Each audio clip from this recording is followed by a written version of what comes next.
क्यों? क्योंकि हमने आयुर्वेद से सर्जरी का अधिकार छीन लिया बहुत वर्ष पहले।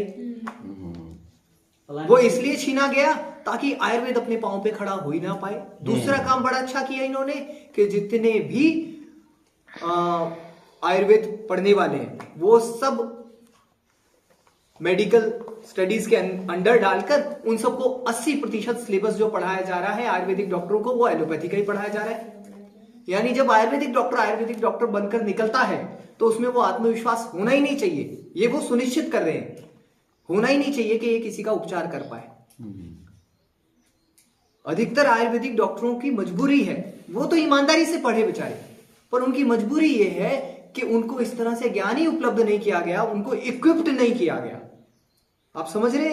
अस्त्रों शस्त्रों के साथ बिना अस्त्रों शस्त्रों के लड़ाई के मैदान में उतार दिया गया, लड़ो, आयुर्वेद का नाम लेकर लड़ो। कैसे लड़ेगा व्यक्ति? हाँ या ना? उनको ऐसा सशक्त बनाया नहीं गया, उनको जानबूझ के अपंग रखा गया ताकि वो जो दूसरा सिस्टम है वो हावी रहे दुनिया पर। एलोपैथी हमारे देश की विडंबना है कि काफी सारे आयुर्वेदिक डॉक्टर पर्ची बनाते हैं तो उस पर एलोपैथिक दवाई लिखते हैं। हाँ या ना? ऐसा ही है जी। यस। तो इसका मतलब मैं आपका ध्यान इस और आकर्षित करना चाह रहा हूं कि ये प्लान्ड है। ऐसे नहीं हो गया कि अनजाने में किसी से गलती हो गई, ऐसा बिल्कुल नहीं है।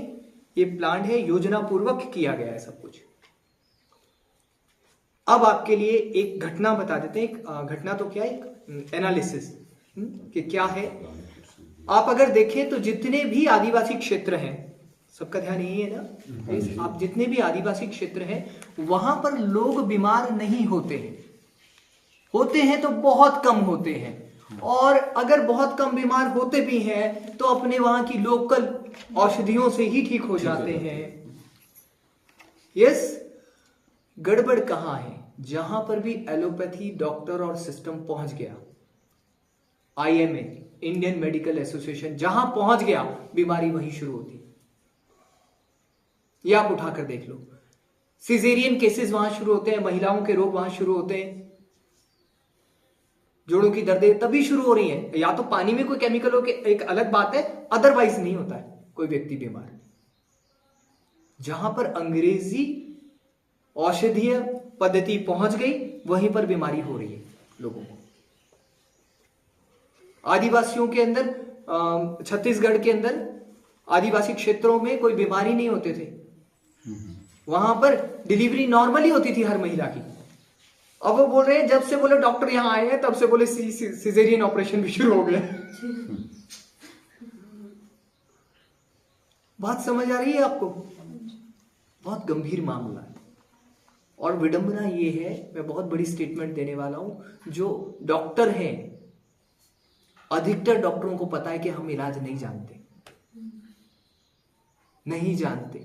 जो समझदार हैं वो स्वीकार कर रहे हैं, वो आयुर्वेद की तरफ मुड़ने शुरू हो गए हैं। एलोपैथिक डॉक्टर्स वो आयुर्वेद सीखना शुरू कर दिए हैं। मुझसे तो कईयों की बात होती है फोन पर कि भाई साहब बता दीजिए, अब इस दवाई में मेरे पेशेंट के लिए मैं एलोपैथी नहीं देना चाह रहा, आयुर्वेद क्या दूं?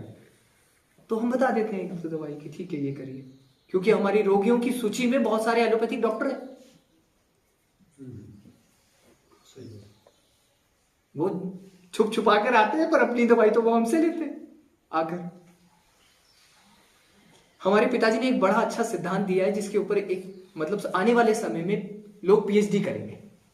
वो सिद्धांत क्या बड़ा सुंदर है, और ये अभी तक नहीं दिया किसी ने। देखिए हमारे आयुर्वेद में क्या सिद्धांत है कि जो भी चीजें हैं उसको पूरा होल लिया जाता है। ये प्रकृति की बनी हुई संरचना को क्यों तोड़ना है?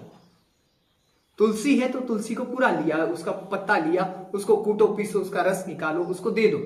ऐसा ही है ना, कोई काष्ठ औषधि बननी है तो पता है कि पत्ते निकलने, पत्तों में गुण है इस बीमारी को, औषधि को ठीक करने का, तो वो पूर्णमासी के आसपास निकलनी है। जड़ जब निकालनी है, किसी औषधि की जड़ का उपयोग होना है तो वो अमावस्या के आसपास, क्योंकि रस नीचे आ जाएगा, है ना वैज्ञानिक तर्क पूरा।